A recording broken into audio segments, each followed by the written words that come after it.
आप देख रहे हैं न्यूज़ 28। मैं नरेश तोमर। आज की खबर आपके लिए अहम है, बल्कि पूरी दुनिया के हर नागरिक के लिए बहुत अहम है। बात हो रही है फ्रांस की।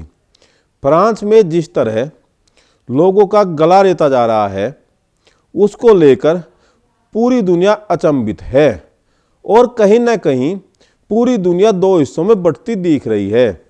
इसमें कुछ कट्टर मुस्लिम देश हैं जो इसको गलत मानते हैं, लेकिन फ्रांस के राष्ट्रपति ने ऐसा उदाहरण पेश किया है कि पूरी दुनिया में हलचल पैदा हो गई है।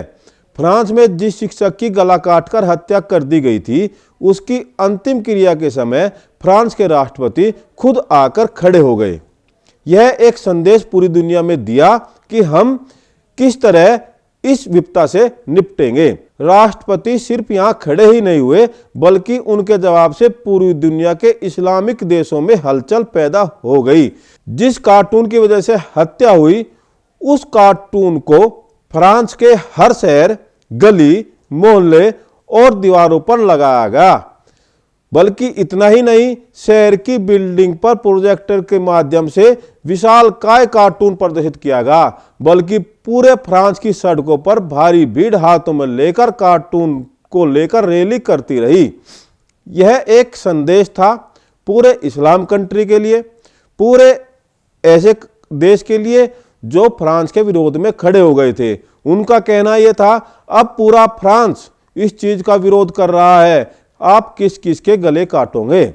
इस्लाम का विरोध जन आंदोलन बन चुका है। इतना समर्थन देखकर नए विधेयक पास किए जा रहे हैं जो इस्लाम के खिलाफ हो सकते हैं। फ्रांस में जो गैर कानूनी मस्जिदें हैं, उनको बंद किया जा रहा है। जो वहां पर गैर कानूनी तरीके से मुल्ला मौलवी रह रहे हैं, उनको गिरफ्तार किया जा रहा है। इस्लाम के खिलाफ किसी भी देश में इस तरह की इतनी बड़ी कार्रवाई आज तक ना दिखाई दी, ना सुनाई दी, ना हमने कभी जाना। इसकी वजह से सभी मुस्लिम देशों में फ्रांस के विरोध को लेकर एक ट्विटर हैशटैग चलाया जा रहा है, जिसमें फ्रांस ने कहा है कि इस तरह के हैशटैग चलाने से हमारे देश पर कोई फर्क नहीं पड़ता। अब सवाल उठता है कि आखिर हमारे देश, हमारे नेता भारत में इसकी क्या प्रतिक्रिया है।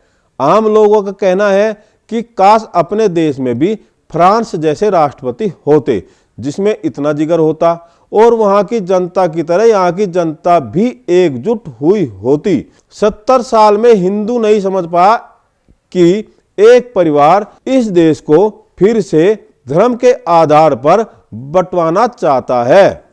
देश विरोधी यह जरूर समझ गए कि यह सरकार देश के विकास की बात कर रही है, जो अभी वर्तमान में सरकार है, और सभी को धर्म से ऊपर उठकर देश सर्वोपरि मानकर उसकी बात करनी पड़ेगी, विकास की बात करनी पड़ेगी, ताकि हमारा देश आगे जा सके, ना कि धर्म जैसे ढकोसले पर टिका रहे। क्योंकि धर्म के आधार पर अखंड भारत के कितने टुकड़े हुए, यह हम सभी जानते हैं। फिलहाल 73 साल पहले हम आजाद हुए, लेकिन जब आजाद हुए उस समय भी धर्म के आधार पर भारत और पाकिस्तान का बंटवारा हुआ, दो टुकड़े हुए, मगर कहीं कोई आवाज नहीं उठी।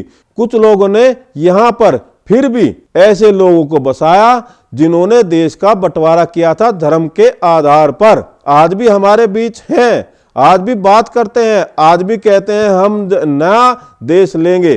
तो आप देखिए कि जिस अखंड भारत का बंटवारा हुआ हो, जिसमें अफगानिस्तान, ईरान, इराक, तिब्बत, श्रीलंका, ये देश धर्म के आधार पर बटे हों, उसके बाद भी एक भारत आज फिर इस चौराहे पर खड़ा हो गया है। इसी बीच अभी कुछ दिन पहले कश्मीर से कश्मीरी पंडित भगाए गए, आधा कश्मीर चला गया, लेकिन कोई शोर शराबा नहीं। बस अभी तक भारत में कश्मीर पे जरूरी बात होती थी, लेकिन कश्मीर का क्या होगा, कश्मीर के लोगों का क्या होगा, कश्मीरी पंडितों का क्या होगा, उस पर कोई बात नहीं हुई। लेकिन वर्तमान की सरकार द्वारा धारा 370 हटाने के बाद अब पीओके की बात होने लगी है। अब हम विश्व मंच पर पीओके की बात करने लगे हैं और कहने लगे हैं पीओके भी भारत का अभिन्न अंग है, जो वास्तविकता में है। लेकिन अब क्या हो रहा है, अब हम विकास की बात कर रहे हैं, अब हम धर्म से ऊपर उठकर अपने देश की बात कर रहे हैं। लेकिन हम आपको बताना चाहते हैं कि देश को जागना पड़ेगा, हमको जागना पड़ेगा ताकि आगे इस देश को ले जाया जा सके। अब तक हमारे हाथ से तिब्बत चला गया लेकिन कोई विद्रोह नहीं हुआ। भारत में बहुत सी ऐसी स्थिति आई जिस समय हमको एकजुट होना चाहिए था, लेकिन हम उप तक नहीं की। इमरजेंसी आई, ताशकंद समझौता, शिमला समझौता, सिंध जैसे घाव दिए गए मगर किसी ने कुछ नहीं बोला। वीटो पावर चीन को दे दी गई, कहीं भी ट्रेन नहीं रोकी गई। लेकिन आज छोटी सी बात पर ट्रेन रोकी जाती है, सड़क जाम की जाती है। अभी भी राजस्थान में आरक्षण के नाम पर रेल रोकी जा रही है, पंजाब में किसान आंदोलन के नाम पर रेल रोकी गई। लाल बहादुर शास्त्री जैसे लाल हमने खो दिए, लेकिन किसी ने उस समय मोमबत्ती नहीं जलाई, कोई सड़कों पर नहीं आया, किसी ने सीबीआई जांच की मांग नहीं की। माधव राव, राजेश पायलट जैसे नेता मार दिए गए, लेकिन कोई फर्क नहीं पड़ा।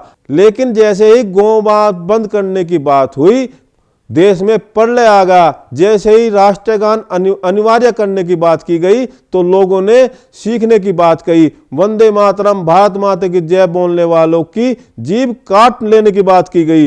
नोटबंदी, जीएसटी पर तांडव करने लगे। आधार को निराधार बताने की होड़ मच गई। अपने ही देश में शरणार्थी बने कश्मीर पंडितों के किसी ने कोई बात नहीं की, कोई दर्द महसूस नहीं किया। लेकिन रोहिंग्या मुसलमानों के लिए दर्द फूट रहा है। एनआरसी पर रोक लगाने की बात कही या जनसंख्या नियंत्रण कानून की बात कही तो बस इस मुद्दे पर हा हल्ला होगा, सब सड़कों पर आ गए। ऐसा लगा देश कहीं ना कहीं बट रहा है। उनको पता लगा जनसंख्या नियंत्रण कानून आने वाला है तो उन्होंने कहा बच्चे भगवान की या अल्लाह की देन है, इसमें किसी का वो हाथ नहीं। पर यह बात कोई समझने वाला नहीं है कि आने वाले दिनों में इस देश में जनसंख्या विस्फोट होने वाला है, बेरोजगारी बढ़ने वाली है, भूखमरी होने वाली है। अगर हम इस देश को बढ़ाना चाहते हैं तो जनसंख्या नियंत्रण कानून बहुत अहम है। इस बात पर बेबाकी से अपने बात रखने वाले डिजाइनर, पत्रकार, धर्म के बुद्धिजीवी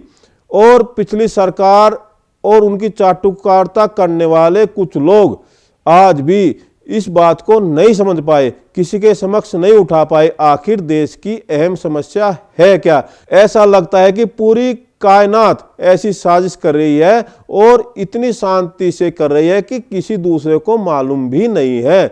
लेकिन अभी इसी समय हम सब देशवासी यह प्रण करते हैं कि धर्म के आधार पर अब एक देश और नहीं बंटने देंगे, किसी की साजिश पूरी नहीं होने देंगे। और यह हमारा कर्तव्य भी है और इस देश का के लिए हमारा जवाब भी है कि हमको ये जवाबदेही देनी है कि हम जो है अपने देश को सर पर रखेंगे और धर्म के आधार पर इस देश को बिल्कुल भी नहीं बंटने देंगे। मैं नरेश तोमर, आप देख रहे हैं न्यूज़ 28।